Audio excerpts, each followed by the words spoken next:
কিছু কিছু প্রবাদ বাক্য আছে, যে প্রবাদ বাক্যগুলো আমাদের জীবনের সাথে খুব অত্যন্তভাবে জড়িত। যেমন একটি প্রবাদ বাক্য আছে না, যে ভগবানের কাছে যদি আপনি কিছু জিনিস মন থেকে চান, ভগবান সেই জিনিসটি আপনাকে দেবেই। তবে হ্যাঁ, সেই জিনিসটাকে মন থেকে চাইতে হবে। ঠিক আজকে সেই রকম সাক্ষী হলো গোটা ক্রিকেট দুনিয়া। বিরাট কোহলি একটি মাত্র নাম, যে নামটা আরসিবির জন্য কতটা জরুরি সেটা আরসিবির ফ্যানরা ভালো করে জানে। এবং এই যে বিরাট কোহলি কী পরিমাণ কষ্ট করেন, কী পরিমাণ নিজের সবটুকু দিয়ে আরসিবিকে ওঠানোর চেষ্টা করেন প্রত্যেকটা বছর, এবং কিভাবে আরসিবি ফেইলিওর হয় সেটাও আরসিবি ফ্যানরা জানে। এবং শুধুমাত্র আরসিবি ফ্যানরা নয়, আমরা প্রত্যেক আইপিএল প্রেমীরা দেখি এবং কোথাও গিয়ে আমাদের কষ্ট হয় বিরাট কোহলির জন্য। আরসিবি ম্যানেজমেন্টকে আমরা বলি যে তিনি কি করছেন, তারা কি ম্যানেজমেন্ট, কি টিম করছেন, একটা প্লেয়ার খেলে যাচ্ছে। এই বছরেও শুরুটা ঠিক সেরকমই হয়েছিল। প্রথম 8টা ম্যাচ আরসিবির পরপর হার, 3% জয়ের চান্স ছিল। কেউ কেউ বলতে পারেনি যে এই আরসিবি প্লে অফসে উঠবে। বিশেষ করুন আরসিবির ফ্যানরাও হয়তো কোথাও গিয়ে সেই বিষণ্ণতা, প্রত্যেক বছরের মতো আবার চলে যাওয়া আইপিএল থেকে, সেটা মেনে নিয়েছিল। কিন্তু ওই একটা প্লেয়ার, ওই একটা মানুষ বিরাট কোহলি, তিনি মনে করেছিলেন যে আমরা ঘুরে দাঁড়াতে পারবো, আমরা সবাই মিলে খেললে আমরা প্লে অফসে উঠব। এবং তিনি আজকে চিপাক স্টেডিয়ামে সেই কাজটা করে দেখালেন। একমাত্র বিরাট কোহলি আমি বলবো। আজকে আরসিবি যেভাবে খেলেছে, যেভাবে টিম গেম দেখিয়েছে, এই টিম গেম যদি আরসিবি প্রত্যেকটা সিজনে দেখাতে পারতো, বা প্রত্যেকটা সিজন ছাড়ুন, এই সিজনের শুরুর 8টা ম্যাচও দেখাতে পারতো না, বিশেষ করুন আরসিবির জায়গাটাই অন্য হতো। আজও দেখিয়ে দিল আরসিবি যে এই আরসিবি প্রত্যেকটা ম্যাচ যেভাবে জিতছে তার জন্য বড় বড় নামের নয়, তার জন্য টিম গেম দরকার। আপনি দেখুন মুম্বাই ইন্ডিয়ান্সকে, এত বড় বড় নাম কিচ্ছু করে উঠতে পারলো না, কারণ তাদের মধ্যে টিম গেমটাই নেই, তাদের টিমের মধ্যে এত ঝগড়া বিবাদ।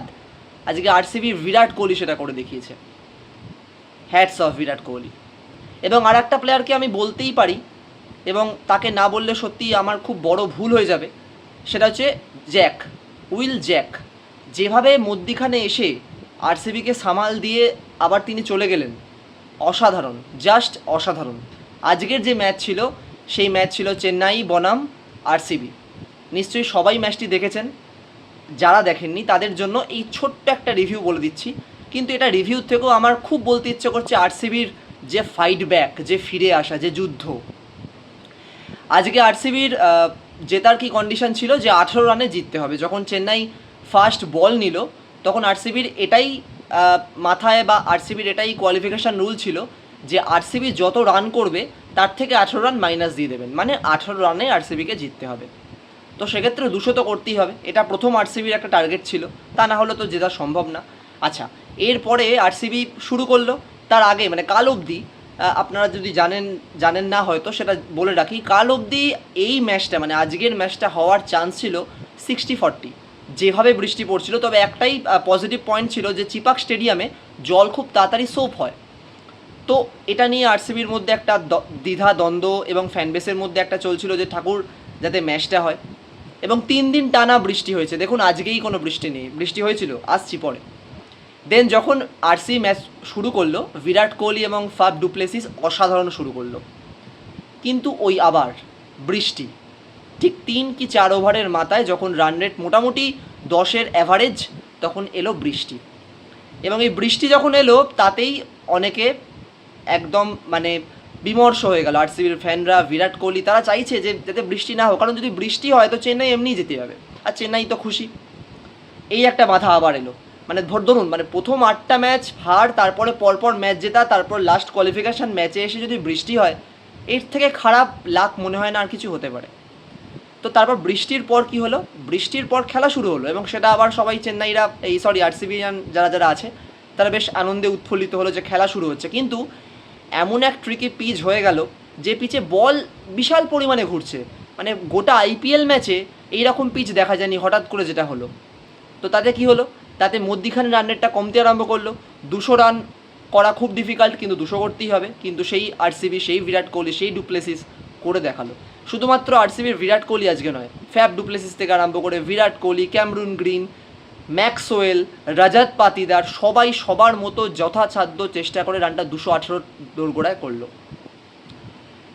এইবার আরসিবির 18 রান, মানে 218 থেকে 18 রান বাদ দিন, মানে 200 রানের মধ্যে কিন্তু চেন্নাইকে একদম হারাতেই হবে।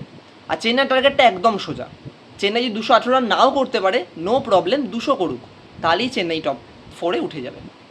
ম্যাচ শুরু হলো, প্রথমেই ম্যাক্সওয়েলের উইকেট, সেখান থেকে আস্তে আস্তে ঘুরতে আরম্ভ করলো ম্যাচ। প্রথমে 3-4 উইকেট কিন্তু পড়ে গেল, মানে 2 উইকেট কিন্তু অবধি পড়ে গেল। আজিঙ্কা রানে খেলছিল, রচিন রবীন্দ্রা খেলছিল, ঠিকঠাক ছিল। কিন্তু তারপরে চেন্নাইয়ের ম্যাচ ঘুরতে আরম্ভ করলো, মানে চেন্নাইয়ের উইকেট পড়তে আরম্ভ করলো, এবং আরসিবিয়ান যারা আছে তারা অবশ্যই আনন্দে উৎফুল্লিত হলো, চলো ঠিক আছে। কিন্তু ওই শুরু হলো জাদেজা এবং MS ধোনির তাণ্ডব, এবং ওই তাণ্ডবে লাস্ট অবধি ম্যাচ চললো, এবং তাতে সমস্ত আরসিবিয়ানরা এবং বিরাট কোহলি সবাই একটা ভয়ঙ্কর পরিস্থিতির সৃষ্টি হলো, যেখানে এক ওভারে মোস্ট প্রবাবলি 17 ছিল, এবং ধোনি প্রথম বলই আবার 6 মেরে দিল। লাস্টে এসে সেই ইয়াস দয়াল, যে আগের মরশুমে গুজরাটের হয়ে 5টা 6 খেয়েছিল, সেই আজকে নায়ক। এবং ম্যাচ শেষে আরসিবি তো উঠলই, বিরাট কোহলির চোখে একটা জল, মানে কিছুটা জল দেখা গেল, এবং এর থেকেই বোঝা গেল যে বিরাট কোহলি কতটা ডিটারমিনেট ছিল নিজের টিমকে ওঠানোর জন্য। আর আজকে আরসিবি টপ 4, চেন্নাইকে হারিয়ে টপ 4। সেটা আলাদা কথা যে আরসিবির আপকামিং যে ম্যাচগুলো আছে সেই ম্যাচগুলো নকআউট ম্যাচ, কারণ আরসিবি তো 4 নম্বরই থাকবে, তো সেক্ষেত্রে 1-2 তো খেলার কোনো জায়গা নেই, 1-2-তে একটা করে চান্স পাবে। কিন্তু সেটা বড় কথা না, বড় কথা হচ্ছে এই যে যুদ্ধ, এই যে হার না মানার একটা মানসিকতা, প্রথম 8টা ম্যাচ হেরে তারপরে যে ফিরে আসা, যে না তারা প্লে অফসে উঠতে পারে, তারা সেই বিশ্বাস রেখেছে, বিরাট কোহলি সেই বিশ্বাস রেখেছে। আপনি যদি বিরাট কোহলির নাও ফ্যান হন, নাও আরসিবির ফ্যান হন, তবুও এই ভিডিওতে আপনার লাইক করা কিন্তু অবশ্যই উচিত বলে আমার মনে হয়, কারণ আপনি ক্রিকেটকে ভালোবাসেন, আপনি সবার ওপরে, মানে রাতের শেষে আপনি ক্রিকেটের প্রেমী, তো সুতরাং এই জিনিসটাকে আপনাকে মান্যতা দিতেই হবে। অবশ্যই খারাপ লাগছে চেন্নাইয়ের জন্য, ধোনির জন্য, হতেই পারে ধোনির এবছরই শেষ, এটা আবার নাও হতে পারে, বাট হোপসো না হয়।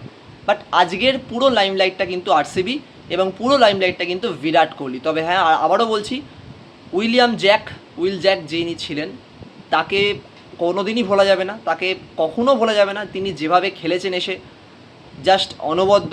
ম্যাক্সওয়েল তো সেভাবে চলেনি, কিন্তু আজকেও ম্যাক্সওয়েল নিজের কাজ করেছেন। তো এটাই ছিল আজকের ম্যাচ রিভিউ, বাট ম্যাচ রিভিউর থেকেও আবারও বলছি, বিরাট কোহলির জয়, বিরাট কোহলির রাতটা, মানে আজকের রাতটা বিরাট কোহলির রাত। নিশ্চয়ই আজকের ম্যাচটা উপভোগ করেছেন। যদি না উপভোগ করে থাকেন, আমার ভিডিওটি দেখবেন।